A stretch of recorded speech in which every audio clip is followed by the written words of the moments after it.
हरियाणा में होने वाले बहुप्रतीक्षित पंचायत चुनाव की एक और बड़ी अपडेट हम आपके लिए लेकर आ गए हैं। तो ऐसी अपडेट को जानने के लिए आप हमारे चैनल को सब्सक्राइब कीजिए, वीडियो को शेयर कीजिए और वीडियो को लाइक भी कीजिए। व्हाट्सएप, फेसबुक और इंस्टाग्राम पर भी शेयर कीजिए। आज हम जानेंगे एक बहुत बड़ी खबर जो कि सभी जो भी उम्मीदवार पंचायत चुनाव लड़ना चाहते हैं उनके लिए सबसे पहला कदम है पंचायत चुनाव के लिए। अब उनको जो अपना नॉमिनेशन भरना है, जो भी उनको फॉर्म भरना है, उसके लिए उनको क्या क्या डॉक्यूमेंट्स की ज़रूरत पड़ेगी ये हम आपको इस वीडियो में बताएंगे। तो वीडियो को पूरा देखिए ताकि आपका कोई भी डॉक्यूमेंट्स रह ना जाए और जिसकी वजह से आप इलेक्शन में ना उतर पाएँ, क्योंकि अब की बार जो है इलेक्शन बहुत ज़्यादा टिपिकल होने वाला है। बहुत ज़्यादा इसके अंदर कागजी कार्रवाई रहेगी और इसके अलावा बहुत ज़्यादा ये कंप्यूटरीकृत भी हो गया है अब की बार। तो इसलिए आप वीडियो को ध्यान से सुनिए। हरियाणा ग्राम पंचायत चुनाव में उम्मीदवारों को जो भी डॉक्यूमेंट्स की ज़रूरत पड़ेगी वो हम आपको बता देते हैं। हरियाणा ग्राम पंचायत चुनाव लड़ने के लिए ये कागज़ पत्र चाहिए। उम्मीदवार का वोट होना चाहिए, ये सबसे बहुत ज़्यादा ज़रूरी है कि वोट होना चाहिए। आधार कार्ड और पैन कार्ड भी होना चाहिए। उम्मीदवार की आयु 21 वर्ष कंप्लीट होनी चाहिए और पुरुष उम्मीदवार को 10वीं पास होना चाहिए और महिला उम्मीदवार को 8वीं पास होना चाहिए। उम्मीदवार के पास 3 बैंकों से नो ड्यूज़ प्रमाण पत्र भी होना चाहिए। मॉर्गेज बैंक, कोऑपरेटिव बैंक और प्रथम सहकारिता बैंक। उम्मीदवार के पास बिजली विभाग से नो ड्यूज़ प्रमाण पत्र होना चाहिए, यानी कि उसका कोई भी बिल बकाया नहीं रहना चाहिए। उम्मीदवार के पास रिहायशी प्रमाण पत्र होना चाहिए। Haryana residence certificate. उम्मीदवार के पास चालू बैंक खाता होना चाहिए। उम्मीदवार के पास फैमिली आईडी भी होनी चाहिए। फैमिली आईडी भी बहुत ज़रूरी है।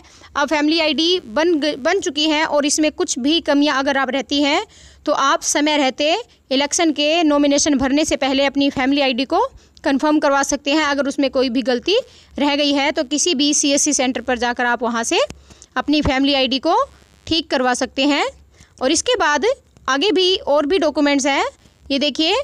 इसके बाद हैं उम्मीदवार का किसी पंचायत ज़मीन या सरकारी ज़मीन पर कब्जा नहीं होना चाहिए।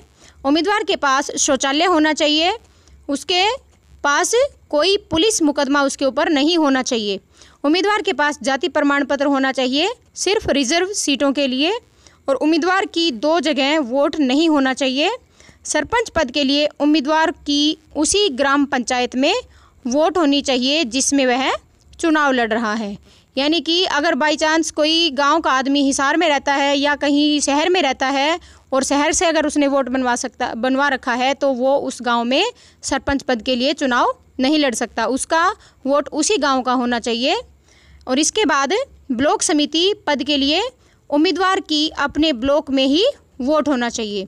जैसे सरपंच का गांव में होना चाहिए, ऐसे ब्लॉक समिति मेंबर का अगर किसी भी ब्लॉक समिति से वो लड़ना चाहता है तो ब्लॉक समिति के अंदर ही उसका वोट होना चाहिए। चाहे अपने ब्लॉक के किसी भी वार्ड से नामांकन पत्र दाखिल कर सकता है। जिला परिषद पद के लिए अपने ज़िले में कहीं भी वोट हो, उम्मीदवार किसी भी वार्ड से नामांकन पत्र दाखिल कर सकता है। पंच पद के लिए अपनी पंचायत में किसी वार्ड के लिए नामांकन पत्र दाखिल कर सकते हैं। तो ये डॉक्यूमेंट्स थे, मेन डॉक्यूमेंट्स। जो भी इनमें से अगर एक भी डॉक्यूमेंट्स आपका रह जाता है तो आप नामांकन नहीं भर पाएंगे और आप इलेक्शन लड़ने से वंचित रह सकते हैं। इसलिए जल्दी से ये सभी डॉक्यूमेंट्स आप सब तैयार कर लीजिए ताकि आपको कोई भी नॉमिनेशन भरने में कोई भी दिक्कत ना आए। तो ये थी एक बड़ी अपडेट हरियाणा पंचायत चुनाव को लेकर, जो कि चुनाव लड़ने से पहले सबसे ज़रूरी बात है। तो ऐसी ही नई अपडेट्स के लिए हमारे चैनल को सब्सक्राइब कीजिए, वीडियो को लाइक कीजिए और दूसरों के साथ शेयर ज़रूर कीजिए। और जो भी नामांकन पत्र दाखिल करने वाला है और जो भी इलेक्शन लड़ रहे हैं उन सभी उम्मीदवारों को हमारी तरफ से बहुत बहुत शुभकामनाएं। धन्यवाद।